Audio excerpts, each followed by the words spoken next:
నమస్తే అండి, నేను రజాక్. పవన్ కళ్యాణ్ గారిని ఇబ్బందులు పెట్టిన రోజున, చంద్రబాబు నాయుడు గారి మీద ఇబ్బందులు పెట్టిన రోజున, నారా లోకేష్ గారిని ఇష్టం వచ్చినట్టుగా మాట్లాడిన రోజున నోరు తెరవనటువంటి ముద్రగడ పద్మనాభరెడ్డి ఒక్కసారిగా ఈ రోజున ప్రేమలేఖలు రాయడం వెనుక ఉన్నటువంటి ఇంటెన్షన్ ఏంటి? ఇలా ఎందుకు మాట్లాడాల్సి వస్తుందంటే, ముద్రగడ పద్మనాభరెడ్డి గారు రెడ్డి అయ్యారు.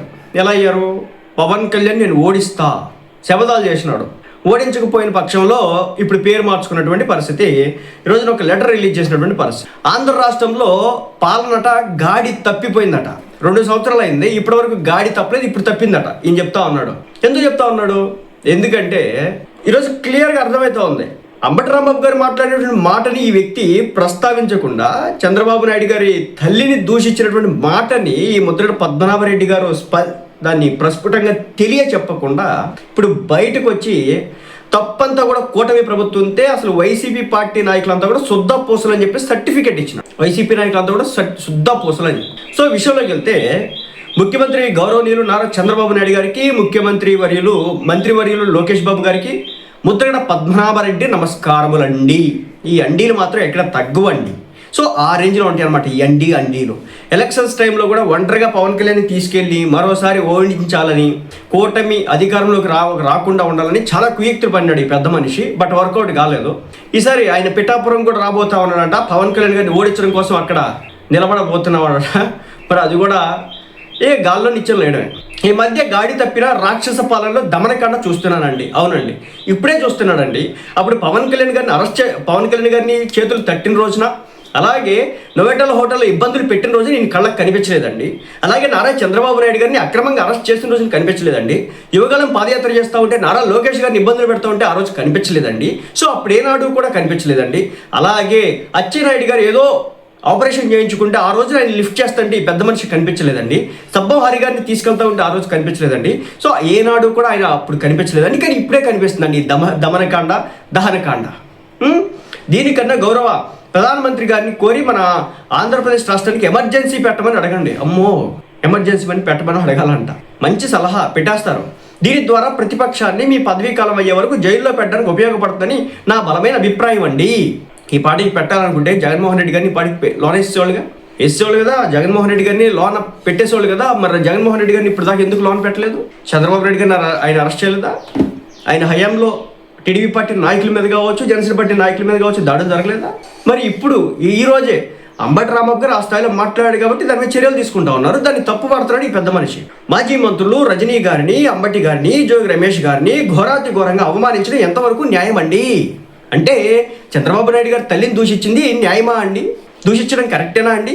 అదే జగన్మోహన్ రెడ్డి గారిని ఒక మాట అన్నాడని చెప్పేసి పట్టాభి గారిని ఈడ్చుకెళ్ళిన చరిత్ర మర్చిపోయారండి. మరి ఆ రోజున లెటర్ రాలేదేంటండి అని చెప్పేసి అడగడం అయితే జరుగుతుంది. రజనీ గారిని, అంబటి రాంబాబు గారిని, జోగి రమేష్ గారిని ఘోరంగా అవమానపరచడం ఎంతవరకు న్యాయం అండి అని అంటున్నాడు కదా. మరి చంద్రబాబు నాయుడు గారిని అవమానించిన రోజున మరి అదెంత న్యాయం అండి? అసెంబ్లీ వేదికగా చంద్రబాబు నాయుడు గారి సతీమణి గురించి దుర్భాషలాడిన రోజున అదెంత న్యాయం అండి? ఆ రోజు కూడా ఇలాంటి లెటర్లు రావాలి కదండి. మరి ఆ రోజు ఎందుకు రాలేదండి అని ఇటు టీడీపీ వాళ్ళు, జనసేన వాళ్ళు ప్రశ్నించడం జరుగుతుంది. దేశంలో ఏ రాష్ట్రంలో అయినా మీలాంటి పాలన ఎక్కడైనా ఉన్నదా అండి? తిరుపతి లడ్డూలో నెయ్యి కల్తీ జరగలేదని సిబిఐ వారు రిపోర్ట్ ఇవ్వడంతో మీరు చెప్పిన పచ్చి అబద్ధం తేలిపోవడం వల్ల ఆ అబద్ధాన్ని కప్పిపుచ్చుకోవడానికి మీరు పడుతున్న పాటలు అంతా ఇంత కాదండి. సిబిఐ చెప్పేసిందా? దాదాపు 600 పేజీల ఛార్జ్షీట్ ఈయన చదివాడా? దాదాపు దాంట్లో 250 కోట్లకు సంబంధించి ఏదో చెప్పడం అయితే జరిగింది కదా. అలాగే చుక్క పాలు లేకుండా నెయ్యి అలా తయారు చేశారని చెప్పేసి అడగడం జరిగింది కదా. మరి దానికి సంబంధించి సమాధానం ఏం చెప్తారండి? అలాగే ఒక మాట, చంద్రబాబు నాయుడు గారు మా తండ్రి గారు అప్పుడప్పుడు మాట్లాడుతున్నప్పుడు ఎప్పుడు అబద్ధం ఆడొద్దు, ఒక అబద్ధానికి 1000 అబద్ధాలు చెప్పినా సరిచేయలేము, జాగ్రత్త అని చెప్పేవారండి. అసలు దీనికి చంద్రబాబు నాయుడు గారికి ఏం సంబంధం? చంద్రబాబు నాయుడు గారు జగన్మోహన్ రెడ్డి గారిని తిట్టారా? జగన్మోహన్ రెడ్డి గారు చంద్రబాబు నాయుడుని తిట్టారా? లేదంటే అంబటి రాంబాబు గారు చంద్రబాబు నాయుడు గారిని తిట్టారా? లెక్క చూడండి. సో అలాగే ఈరోజు మీరు ఆడిన అబద్ధానికి మీరు పార్టీలో ఎంతో నష్టపోయిందండి. ఆ సిబిఐ వారి రిపోర్ట్ వచ్చిన తర్వాత అయినా నేను కల్తీ గురించి చెప్పింది పొరపాటు అయిందంటే చాలా బాగుండేదండి, మీ గౌరవం పెరిగేదండి. చంద్రబాబు నాయుడు గారు ఏమి గాల్లో లెక్కలు తీసుకురాలేదండి. అధికారంలోకి వచ్చిన తర్వాత దానికి సంబంధించి ఆ ట్యాంకర్లకు సంబంధించి లెక్కలు తీయగా అప్పుడు ఒక రిపోర్ట్ ఇచ్చారు. ఆ రిపోర్ట్ బట్టి ఆయన మాట్లాడారండి అని ఈ రెడ్డి గారికి ఎవరైనా చెప్తే బాగుండేది. నెక్స్ట్ బాబు గారు మరొక చాలా ముఖ్యమైన విషయం అండి. తమరి పాలనలో ఎంతసేపు కాపు కులాన్ని టార్గెట్ చేస్తూ ఉన్నారు. వైసీపీ పార్టీ, టీడీపీ పార్టీ దగ్గర నుంచి కాపులు లేరా? వాళ్ళకి తెలియదు ఆ విషయం. వైసీపీలో ఉన్నటువంటి కాపులకి మాత్రమే తెలుస్తూ ఉందా? జనసేన పార్టీలో కాపులు లేరా? కాంగ్రెస్ పార్టీలో కాపులు లేరా? బీజేపీ పార్టీలో కాపులు లేరా? అంటే కేవలం వైఎస్ఆర్ కాంగ్రెస్ పార్టీలో ఉన్నటువంటి నోటిదోల మంత్రులు, నోటిదోల వ్యక్తులు మాట్లాడినటువంటి మాటలకి చర్యలు తీసుకునే నొప్పి పడుతుందా అండి రెడ్డి గారు అని క్వశ్చన్ చేయడం అయితే జరుగుతూ ఉంది. సో గతంలో నా కుటుంబాన్ని, ఈరోజు అంబటి గారి కుటుంబాన్ని అవమానాలకు గురి చేస్తూ ఉన్నారు. ఎంతవరకు మీకు మంచిది అనిపిస్తుందండి? కాపు రిజర్వేషన్ల గురించి చంద్రబాబు నాయుడు గారి హయాంలో రోడ్డెక్కి గంటలు పట్టుకొని మాట్లాడినటువంటి ముద్రగడ పద్మనాభరెడ్డి గారు మరి జగన్మోహన్ రెడ్డి గారు వచ్చిన తర్వాత మరి ఆ గంటలు గరిటలు ఎక్కడ పెట్టారో తెలియలేదండి.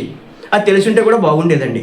నెక్స్ట్ ఏంటంటే, గతంలో ఈ కులానికి మీరు అధికారం రావడం కోసం బీసీ రిజర్వేషన్ ఇస్తానని అధికారంలోకి వచ్చిన తర్వాత తమరు మొండి చేయి చూపించడం అందరికీ తెలిసిందే. మరి కరెక్టే, చంద్రబాబు నాయుడు గారు ఇవ్వలేదు కాబట్టి ఓడిపోయారు 2019లో. మరి జగన్మోహన్ రెడ్డి గారు తెస్తారన్నారా అండి? మరి పార్టీకి మద్దతు ఇచ్చారు, మరి ఎలక్షన్స్లో కూడా సపోర్ట్ చేశారు, పవన్ కళ్యాణ్ ఓడిస్తానని సవాళ్ళు విసిరారు. మరి వాళ్ళు ఏమైనా చెప్పారా? జగన్మోహన్ రెడ్డి గారు చెప్పారా బీసీలో చేర్చేస్తాము అని? అది సంగతి అర్థమైందా? దీని ఒకటండి, కాపు కమ్యూనిటీని బీసీలో చేర్చడానికి కేంద్ర ప్రభుత్వం దగ్గర నుంచి రావాలి. ఇది రాష్ట్ర ప్రభుత్వం అనుకుంటేనో చేస్తేనే అయ్యేటటువంటి తంతుగా కేంద్ర ప్రభుత్వం నుంచి రావాలి. సో ఆ లెక్కలన్నీ కూడా పెద్ద ఆయనకి తెలుసు. కానీ ఏంటంటే, జగన్మోహన్ రెడ్డి అధికారంలోకి రావాలా? 5 సంవత్సరాల పాటు ఎక్కడున్నాడు ఈ పెద్ద ఆయన? కాపు రిజర్వేషన్లకు సంబంధించి గత 5 సంవత్సరాలు ఎక్కడున్నాడు? జగన్మోహన్ రెడ్డి గారిని ఇలా లెటర్ రాసి ఈరోజు నిలదీసినాడండి ఈయన? మీరు ఎప్పుడైనా చూసారా అండి? చూడరు. అది సంగతి. నెక్స్ట్, ఈ కులం మీద మీకు ఎంతో కోపంగా ఉన్న గౌరవ డిప్యూటీ మంత్రిపై, డిప్యూటీ ముఖ్యమంత్రిపై గారిపై ప్రేమతో మీకు మద్దతు ఇవ్వడం జరిగిందని నా అభిప్రాయం అండి. ఈయనేమి ఇవ్వలేదండి. పవన్ కళ్యాణ్ గారు ప్రేమతో ఆయన మీద ప్రేమ ఉంటే మీరంతా అక్కడ ఎందుకుంటారు? జనసేన పార్టీలో ఉంటారుగా.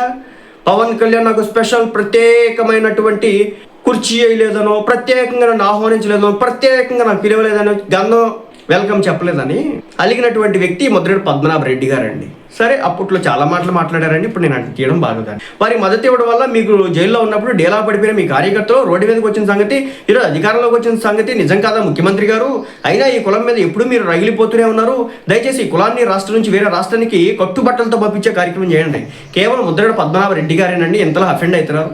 ఇదే కాపు సామాజిక వర్గం నుంచి అనేక మంది, ఒక గంటా శ్రీనివాసరావు గారు కావచ్చు, ఒక మంత్రి నారాయణ గారు కావచ్చు, ఇలా అనేక మంది టీడీపీ పార్టీలో ఉన్నత స్థాయిలో ఉన్నారండి.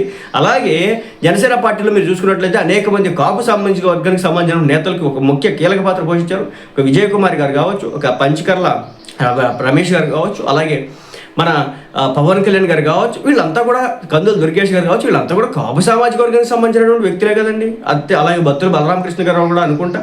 సో వీళ్ళంతా కూడా కాపు సామాజిక వర్గానికి సంబంధించినటువంటి వ్యక్తులే కదండి. మరి వీళ్ళకి ఎక్కడ అన్యాయం జరిగిందండి? ఇదే జగన్మోహన్ రెడ్డి గారి హయాంలో ఒక గుడివాడ అమర్నాథ్ గారు కావచ్చు, అంబటి రాంబాబు గారు కావచ్చు, పేర్ని నాని గారు కావచ్చు, వీళ్ళంతా కూడా ఏం భాష ఉపయోగించేవారండి? ఈరోజు కాపు సామాజిక వర్గం నుంచి అలాంటి భాష ఎవరైనా ఉపయోగిస్తున్నారండి? టీడీపీ జనసేన కూటమి నుంచి ఈయన మాత్రం జగన్మోహన్ రెడ్డి గారికి నొప్పి వస్తే మాత్రం వెంటనే వచ్చేస్తారండి. అంటే ఇప్పుడు నాకు ఖండించడం అర్థం కాలేదు. ఎంటైర్ లెటర్లో ఎక్కడైనా సరే అంబటి రాంబాబు మాట్లాడిన తప్పని ఇక్కడ మీరు చూపించుంటే కనుక మీ లెటర్ కంటే ఒక శాంటిటీ ఉండేది, ఒక గౌరవం ఉండేది, ఒక విలువ ఉండేది, ఒక విధానం ఉండేది. మరి జగన్మోహన్ రెడ్డి గారిని దీంట్లో అలాంటి మాటలు ఉపయోగిస్తే కానీ మీరు ఊరుకుంటారండి? ఈ లెటర్ ఇలా వచ్చేదా అండి? ఈ లెటర్ ఇలా వచ్చేదా? వచ్చేది కాదు కదండి. అదండి, దీనికి కూటమి ప్రభుత్వం కూలిపోవాలా, పవన్ కళ్యాణ్ విడిపోవాలా, కాపులంతా కూడా వీళ్ళ సైడ్ రావాలా, ఏదో గేమ్ ప్లే చేస్తూ ఉన్నారండి. చూద్దాం. ముద్రగడ పద్మనాభరెడ్డి గారికి లాస్ట్ ఎలక్షన్స్లోనే ప్రజలు మంచి బుద్ధి చెప్పినారు, పేరు కూడా మార్చుకునేలా చేసినారు. ఇలాగే ఉంటే ఇంకా కష్టమే. అది సంగతి.